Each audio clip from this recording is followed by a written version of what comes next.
Muy bien, y estamos en este día continuando con esta serie, una serie muy especial para este tiempo del año, Fe en Movimiento. Así que necesitamos tener la fe ¿de qué tamaño? Bien pequeñita, ¿verdad? Pero simplemente ponerla en la persona correcta, ponerla en Jesús. Y quiero en este día compartir sobre un hombre muy especial. Allí en el libro de Hebreos capítulo 11 encontramos muchas personas importantes, estos que se han denominado los héroes de la fe.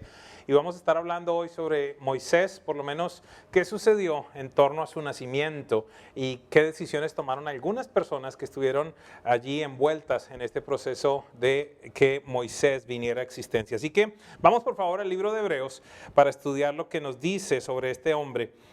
Aunque hay varios versos en el capítulo 11 sobre Moisés, vamos a referirnos simplemente al primero que menciona allí la Biblia en Hebreos 11, 23.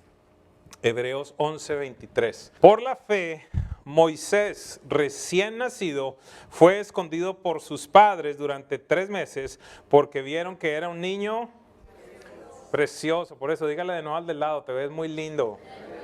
Y si tiene confianza, dígale, te ves precioso o preciosa. Dile, a pesar de la nariz, te ves precioso. Muy bien. Dice, porque vieron que era un niño precioso y no tuvieron miedo del edicto del rey, con R minúscula. ¿Cómo se llama la enseñanza del día de hoy? Diga conmigo, un solo rey. Un solo rey, y esa va a ser la invitación que vamos a tener el día de hoy, a tener fe, pero tenerla bien puesta en un solo rey. Así que quiero describir de alguna manera lo que está pasando en el contexto de esta historia, de este versículo. Esta historia la encontramos en más detalle en Éxodo capítulo 1. Dice la Biblia que llegó a reinar en Egipto un faraón que no conocía a José. La semana pasada estuvimos hablando sobre José, así que si quisiera conectar un poco lo que estamos haciendo, le invito a que visite la página web o la aplicación o el canal en YouTube para que puedan entonces entender de mejor manera qué es lo que está sucediendo. Pero allí en Éxodo 1 nos dice que llegó a reinar un faraón que no había conocido a José y empezó a tener miedo. ¿Por qué razón? Porque dice la Biblia que el pueblo de Israel empezó a crecer, a multiplicarse, a fortalecerse, cada vez era más numeroso. Entonces allí empezaron a ponerlos bajo trabajos forzosos. El faraón tomó la decisión de esclavizarlos y de ponerlos a construir ciudades. Y si usted ha tenido la bendición, porque lo veo de esa manera, de visitar el Medio Oriente, usted ve estas estructuras tan impresionantes que fueron construidas, que aún permanecen miles de años después, y el pueblo de Israel participó en todo este proceso, más participó como esclavos. Pero dice la Biblia que entre más les ponía trabajos forzados, entre más los oprimía, pues el pueblo de Israel se fortalecía y se hacía más grande. Así que le tengo la primera buena noticia: ante la opresión, ante la persecución, usted está supuesto a crecer y a fortalecerse. Mire, todas las cosas que progresan por presión. Una de las frases que más repito yo es: si fuera fácil, cualquiera lo haría. Mire, pregúntele a una persona que haya logrado grandes cosas en la vida, a un atleta, pregúntele a un empresario, pregúntele a un escritor. Mire, le voy a poner este caso. Mi primer libro, duré cerca de 2 años escribiéndolo. Se me quemaron 3 computadores, ya teniendo el libro bastante avanzado. En esos momentos usted lo que le da ganas es de abortar literalmente. Así que siempre se va a requerir de esfuerzos para que usted haga la diferencia. Diga de nuevo conmigo, si fuera fácil, cualquiera lo haría. Y aquí tenemos una buena noticia, que ante la opresión el pueblo creció y se fortaleció, y eso tiene que suceder con usted también. Adicionalmente, el faraón tomó dio una orden muy, muy compleja, que de alguna manera nos muestra lo que está sucediendo en la actualidad. Dice que le dio la orden a las parteras egipcias de matar a los bebés varones que nacieran y dejar con vida a las niñas. Esta fue la orden, que el rey, diga conmigo el rey. O sea, no fue una orden de cualquier persona. La semana pasada hablamos cómo ante una orden del faraón, ¿qué le pasó al panadero? Le quitaron la cabeza. Ante una orden de este hombre fueron a la cárcel. Ante una orden hizo que José se convirtiera en el segundo más poderoso. Entonces, ¿qué tanto poder tenía este hombre? Ayúdeme, ¿qué tanto poder tenía? La palabra de él, verdaderamente los estudiosos han llegado a determinar, para ellos los faraones eran dioses. Era la palabra que no la podían negociar. Y dice que entonces este hombre le dio la orden a las parteras de que mataran a todos los bebés varones que nacieran. Y quiero que vayamos al verso que nos muestra la reacción que tuvieran las parteras. Diga conmigo, las parteras. No son muy famosas hoy por hoy, pero en esta época lo eran, y algunas personas aún continúan utilizándolas, esas personas que ayudan a que los niños vengan a la tierra. Entonces dice Éxodo 1, 17 al 22, sin embargo, las parteras temían a Dios, así que no siguieron las órdenes del rey de Egipto, sino que dejaron con vida a los varones. Entonces el rey de Egipto mandó llamar a las parteras y les preguntó, ¿por qué han hecho esto? No sé si usted se imagina por un instante esta audiencia. Porque es que nosotros pasamos los versículos, la llamaron a hablar con el faraón y les dijo, tontas, no hagan eso. No. Esta era una situación en la que su vida dependía de lo que ellas habían decidido hacer. ¿Qué van a contestar? Entonces fueron llevadas ante el faraón y él les preguntó, ¿por qué han hecho esto? ¿Por qué han dejado con vida a los varones? Las parteras respondieron, resulta que las hebreas no son como las egipcias, sino que están llenas de vida y dan a luz antes de que lleguemos. De este modo, los israelitas se hicieron más fuertes y más numerosos. Además, mire lo importante de obedecer a Dios. Además, Dios trató muy bien a las parteras y por haberse mostrado temerosas a Dios, les concedió tener muchos hijos. Verso 22, el faraón por su parte dio esta orden a todo su pueblo. Tiren al río a todos los niños hebreos que nazcan, a las niñas déjenlas con vida. Tratemos de aprender en este día algunas lecciones valiosas sobre esta historia, porque una vez más le digo, mi invitación es a que usted tenga un solo rey en su vida y quiero que lo ponga con R mayúscula. Estamos día a día enfrentando situaciones en las que cada vez más tendremos que escoger a quién vamos a honrar. Así que punto número 1, en cada circunstancia de la vida que enfrentemos, escucharemos dos voces que siempre hablan. No sé si alguien las escucha de vez en cuando o todos los días. Yo particularmente las escucho. Esto no tiene que ver con ser llamado al ministerio, no tiene que ver con qué tanta Biblia conozco, no tiene que ver con si soy alto o bajito, si soy hombre, soy mujer, lo que sea. Cualquier persona estará sujeto a estar escuchando estas dos voces y ya le voy a explicar cuáles son estas dos voces. Primero, quiero que regresemos a Hebreos capítulo 11, verso 1. La semana pasada también lo tocamos, pero es la definición bíblica de lo que significa la fe. Dice entonces el escritor de Hebreos, ahora bien, la fe es la garantía de lo que se espera, la certeza de lo que no se ve. Así que la fe tiene que ver con la esperanza, en dónde yo tengo puesta la esperanza y cuál es la convicción que tengo que aunque yo no vea eso que me ha sido prometido, existe. Aunque no se vea el sol en la noche, eso no invalida que el sol exista.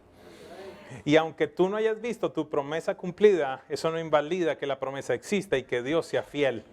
Quiero compartirles algo, aunque no queramos aceptarlo, el temor y la fe, por ponerlo en palabras, siempre estarán juntos.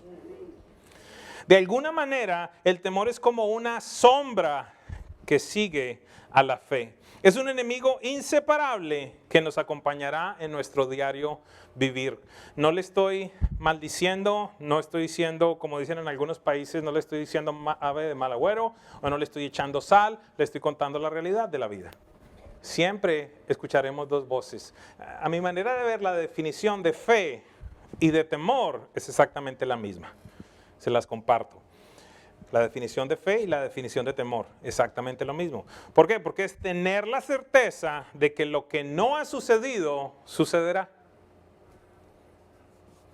Regresamos. Tener la certeza de que lo que no ha sucedido, sucederá. Así que Si usted es de aquellos que dicen, no, es que a mí yo sé que yo me voy a morir de un ataque cardíaco, pero eso es tener fe, por llamarlo de alguna manera, en que algo malo va a suceder y eso se llama temor. Es tener la certeza de que lo que no ha sucedido va a suceder. Es que me van a deportar, es que me voy a divorciar, es que me voy a enfermar. Es cualquier tipo de confianza que usted tiene en que lo malo va a suceder. ¿Qué es eso? Temor. Sin embargo, usted puede tomar entonces también la decisión de confiar en que lo que no ha sucedido va a suceder. Yo sé que me voy a casar. No en el caso mío, pero en el caso de algunos y algunas en este lugar. Yo sé que voy a ver a mi esposo en este lugar adorando a Dios conmigo. Yo sé que mis hijos van a llegar a este lugar también o van a conocer a Jesús como Señor y Salvador. Yo sé que Dios me va a prosperar. Yo sé que Dios es bueno. Yo sé que Dios es fiel. Tú decides cuál voz escuchar. ¿El punto cuál es? Siempre estaremos escuchando estas dos voces. En tanto más te acerques a Dios, en tanto más le conozcas, más sabrás reconocer cuál es la voz correcta. Muchachos, quiero decirles algo. En algún momento en la historia de la humanidad, los teléfonos no tenían identificador de llamadas. ¿Alguien se acuerda de eso? A ver, los que son más grandecitos, levanten la mano. ¿A cuánto les tocó el teléfono ese que era? Mira la cantidad de viejos que hay. Ay, mentiras. El punto es que las primeras veces que llamaba, la que hoy por hoy es mi esposa, me llamaba y yo contestaba y yo decía, ¿quién es? ¿Por qué razón? Porque no había caller ID. Porque simplemente no la conocía. Pero con el paso del tiempo, ya me entendieron, ¿verdad? Con el paso del tiempo hoy por hoy pueden haber 5, 6, 10 mujeres hablando en determinado momento. Y si mi mujer estornuda y yo no estoy viendo, yo sé que ella estornudó. ¿Alguien? A ver, ¿cuántos esposos reconocen el caminado con tacones de sus mujeres? ¿Sí o no? ¿Cierto que sí? Uno lo reconoce. Diga conmigo, tiempo, intimidad, conocimiento. En la medida en la que pases tiempo con Dios, en la medida en que le conozcas, sabrás reconocer cuál es la voz de papá. Esta es una realidad. Siempre estaremos expuestos a estas dos fuentes que van a venir a nuestra mente y sobre esa base tendremos que tomar decisiones. El temor o la fe. Punto número 2. El problema no es sentir temor, sino a quién temes. ¿Por qué? Porque no voy a poder evitar sentir el temor. Es más, el temor muchas veces preservará tu vida. Entonces, de nuevo, el punto no es sentir temor, sino el punto es a quién tú le temes. Mire lo que dice Éxodo 1:17. Sin embargo, las parteras temían a Dios, así que no siguieron las órdenes del rey de Egipto, sino que dejaron con vida a los varones. Aquí ellas tuvieron que tomar una decisión. ¿Vamos a temer al rey de Egipto o vamos a temer al rey verdadero, a Dios? Amados, cada día, tú y yo, nos exponemos exactamente a la misma dualidad. Cuando tienes que presentar tus impuestos, cuando estás de viaje, cuando estás solo, cuando tu esposa no está o cuando tu esposo no está, cuando estás haciendo negocios, cuando estás escogiendo un socio, cuando estás haciendo una prueba en la universidad. Si usted va al diccionario, la palabra temor está definida de la siguiente manera. Temor es la sospecha de que algo es malo o puede conllevar un efecto perjudicial o negativo. Entonces quiero decirles algo. Las parteras tuvieron que tomar una decisión basada en el temor. Escúcheme, no estoy diciendo en tener miedo, sino en el temor de Dios. Esto que voy a decidir, ¿qué consecuencias trae? Esto que voy a decidir, ¿cómo lo ve Dios? Quiero decirte algo, para todas las cosas, ya Dios dictaminó su posición. Algunas personas pueden decir, no, pero es que la Biblia no habla de esto, no habla de aquello, no habla de uno o lo otro. Ya Dios lo estableció. Créeme, si conoces de Él y si acaso existe algo que específicamente no tiene esa palabra en la Biblia, el Espíritu de Dios te dará la convicción de que no es correcto. O yo no sé si a usted le pasa. Claro, lo que pasa es que algunos podemos llegar a tener cera espiritual. ¿Alguien? No entremos allá. No entremos por el tema de la cera. Pero a muchas personas se les tapan los oídos espirituales y aunque Dios les está hablando, no hacen caso de lo que Él dice. Las parteras entonces tuvieron que tomar una decisión basada en el temor, escoger si el temor al faraón iba a prevalecer sobre el temor que tenían de Dios. En la actualidad y aún más en el tiempo por venir, nos encontraremos ante esta disyuntiva. Y de manera especial le quiero hablar a aquellos que se llaman discípulos de Jesús y también a aquellos que entienden que tienen un llamado al ministerio. Porque las personas muchas veces dicen, ay, yo quisiera hacer lo que usted hace.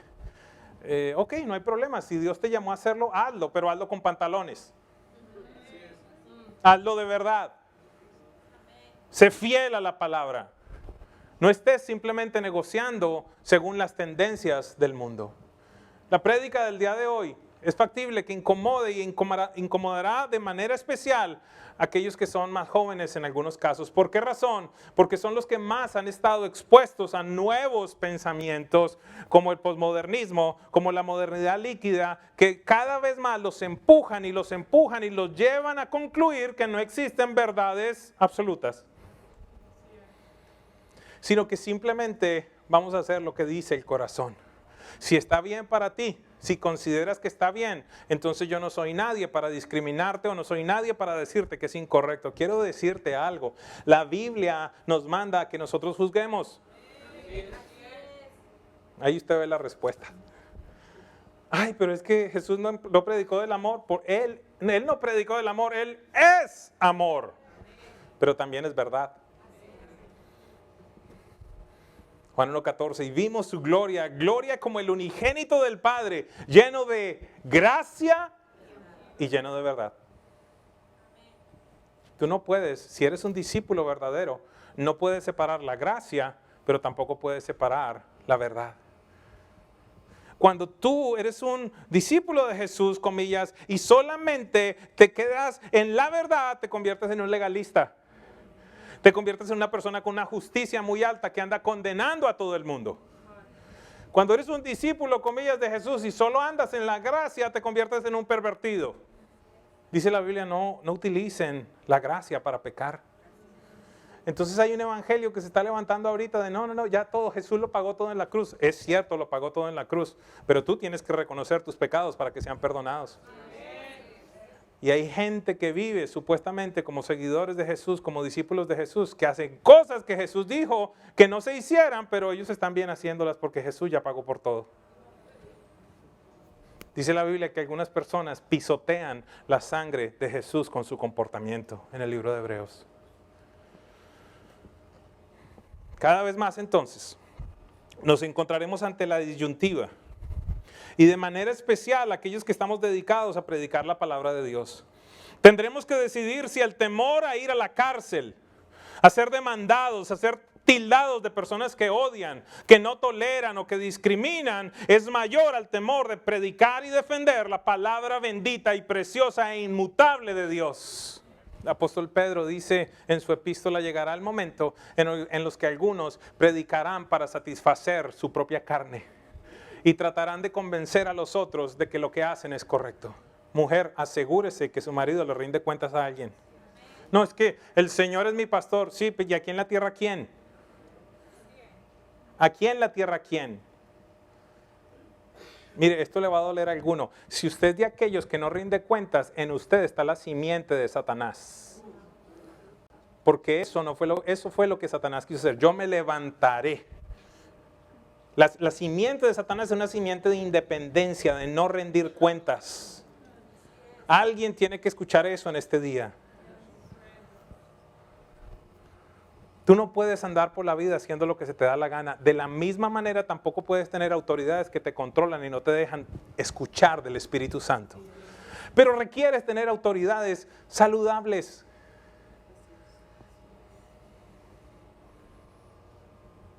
No hay nadie que haya llegado a ser tan grande como para que no requiera rendirle cuentas a alguien.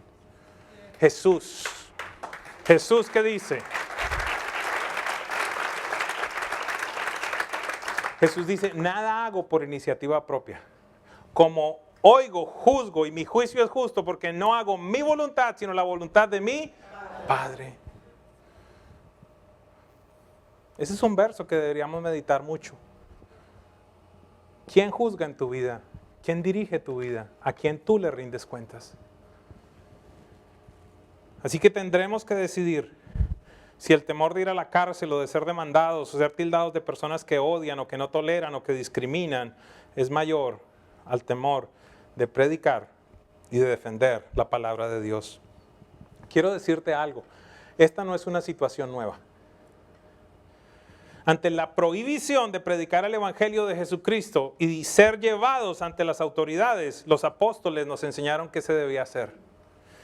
Hechos 5:29. Pedro y los apóstoles están siendo llevados ante las autoridades, acusados de predicar el evangelio de Jesucristo, acusados de decir que Jesús había resucitado, acusados de decir que le habían crucificado, pero él había muerto y había resucitado.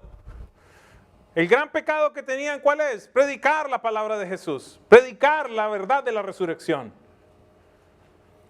Ellos nos enseñan de una manera ejemplar cuál debe ser nuestra respuesta. Hechos 5:29 dice, es necesario obedecer a Dios antes que a los hombres, respondieron Pedro y los demás apóstoles. Así que nos están mandando a que nos rebelemos. No, te estoy mandando a que obedezcas a Dios. Que aunque un par de locos diga que el aborto es legal, tú entiendas que es matar. Qué lástima la respuesta de una iglesia cristiana que todavía de pronto duda que el aborto no está agradando el corazón de Dios. Ay, pero es que la decisión de una mujer. No. El Salmo 139 lo dice de una manera clara. Tus ojos vieron mi embrión. Me formaste, me entretejiste en el vientre de mi madre. Allí, ¿qué puedo entonces yo venir a opinar de lo que ya Dios opinó? La Biblia dice, llegarán momentos en los que a lo bueno le dirán malo y a lo malo le dirán bueno. Es necesario obedecer a Dios antes que a los hombres. Y sí, cada vez más escucharás en las noticias de hombres y mujeres creyentes de verdad que enfrentarán juicios, que perderán sus negocios, que serán tildados de un montón de cosas. ¿Por qué razón? Por obedecer la Biblia, por no negociar los principios.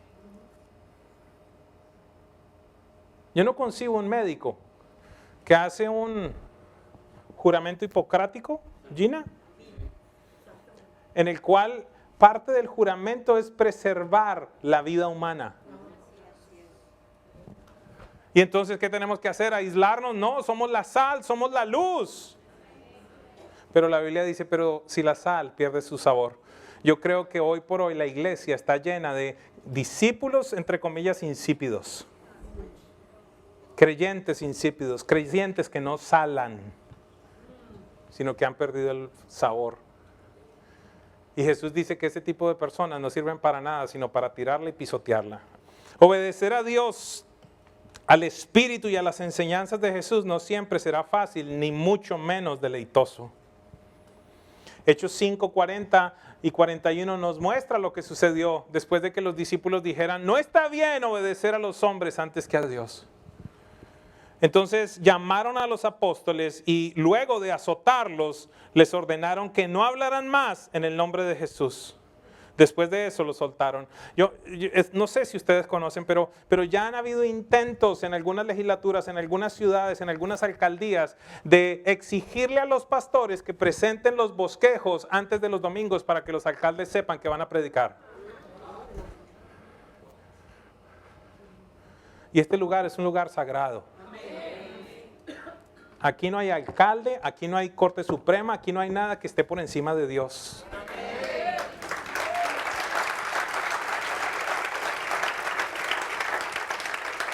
Y eso uno lo puede decir muy fácil, pero el momento es cuando venga la persecución. Ay, no quería decir eso. No, sí quería decir eso. ¿Qué tan fuerte es tu fe, iglesia? ¿Quién es tu rey? Entonces llamaron a los apóstoles y luego de azotarlos, les ordenaron que no hablaran más en el nombre de Jesús. Después de eso lo soltaron. Mire la respuesta de un discípulo verdadero. Así pues, los apóstoles salieron del consejo. ¿Cómo? Salieron llenos de gozo por haber sido considerados dignos de sufrir afrentas por causa del nombre con N mayúscula. ¿Encuentra usted allí que llegaban celebrando? Pues mira, me azotaron, mira, por predicar el evangelio. Locos. Porque las cosas del Espíritu son locura. Porque se han de discernir espiritualmente. Qué poco popular este mensaje del día de hoy. Pero el tema no es predicar mensajes populares, sino bíblicos. La pregunta entonces es, ¿se encontrarán en esta época hombres y mujeres que se alegren al ser perseguidos por defender el evangelio? Sí, la verdad es que te deprimes cuando te dejan de seguir en las redes sociales o te ponen un comentario incorrecto o la gente te deja de hablar. Jesús, tu Señor, tu Salvador, en Marcos 10, 29 y 30 dijo, les aseguro, respondió Jesús, de que todo el que por mi causa y la del evangelio haya dejado casas, hermanos, hermanas, madre, porque es que esta es la respuesta. Esta es la respuesta a Pedro que dijo, Señor, nosotros lo hemos dejado todo por seguirte. ¿Qué vamos a recibir? ¿Cómo es el negocio acá? Todo lo hemos dejado. Y Jesús contesta, miren, no hay ninguno que por causa mía o del evangelio haya dejado casas, hermanos, hermanas, madre, padre, hijos o terrenos. Recibirá 100 veces más ahora en este tiempo. Yo me imagino la alegría de los discípulos. En este tiempo van a recibir casas, hermanos, hermanas, madres, hijos y terrenos, aunque persecuciones también.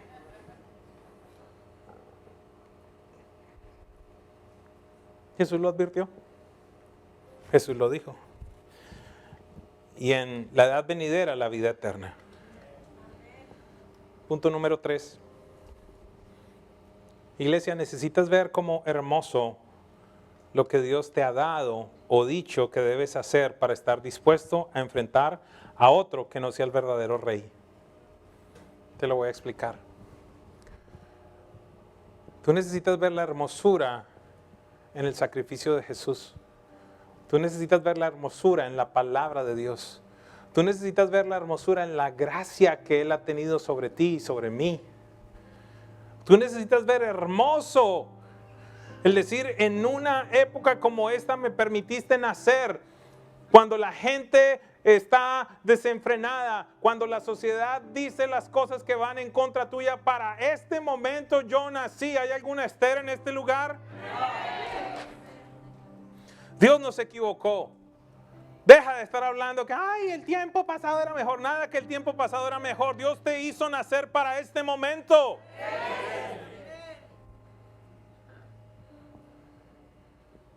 Mientras haya aliento en ti, tienes que tomar la decisión de predicar la palabra de Dios. Las calles están repletas de personas que no tienen esperanza, de personas confundidas, de personas que vienen siendo levantados en este sistema en el cual le enseñan cada vez cosas más y más corrompidas como realidades. Hoy por hoy, lo que antes era teoría se predica ahora como un hecho, y lo que es un hecho se predica como una teoría. ¿A qué me refiero? Que ya no es la teoría de la evolución, sino que es la verdadera. La evolución es la verdad. Y que ahora entonces Jesús no es Dios, sino que fue quizás un pensador más.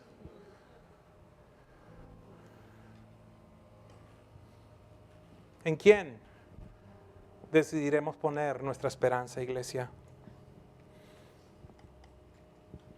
Necesitas entonces ver como hermoso lo que Dios te ha dado o dicho que debes hacer para estar dispuesto a enfrentar a otro rey que no sea el verdadero rey. Éxodo 2, 1 y 2 dice allí, hubo un levita que tomó por esposa a una mujer. Está hablando de los padres de Moisés.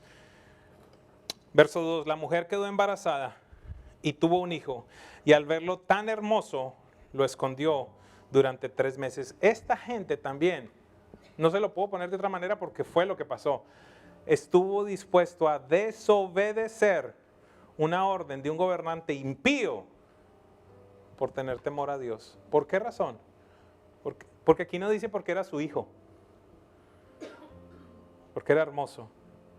Yo creo que estos papás tuvieron, y hablo por el Espíritu de Dios, yo creo que estos papás tuvieron la capacidad de ver en el Espíritu lo hermosa de la asignación de Moisés, que él iba a ser el libertador, que la vida de Moisés no era simplemente para halagrar a un papá y a una mamá, sino que la vida de ese hombre sería la vida de aquel que fue levantado para sacar a todo un pueblo de la esclavitud. Moisés tuvo el descaro, si lo pudiera decir, el atrevimiento, si lo pudiera decir de esta manera, de compararse con Jesús y decirle al pueblo: en unos tiempos Dios levantará a otro profeta como yo. Hablando de Jesús. Lo hermoso eran los propósitos de la vida de Moisés.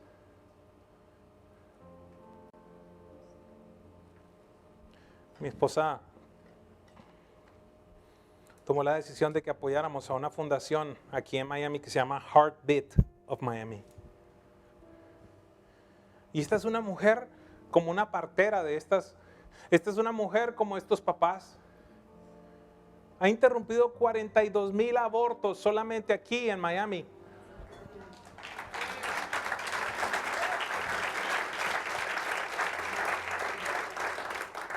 No sé por qué hablo tanto de esto hoy. ¿Y qué serán? ¿Qué serán de esas 42,000 personas?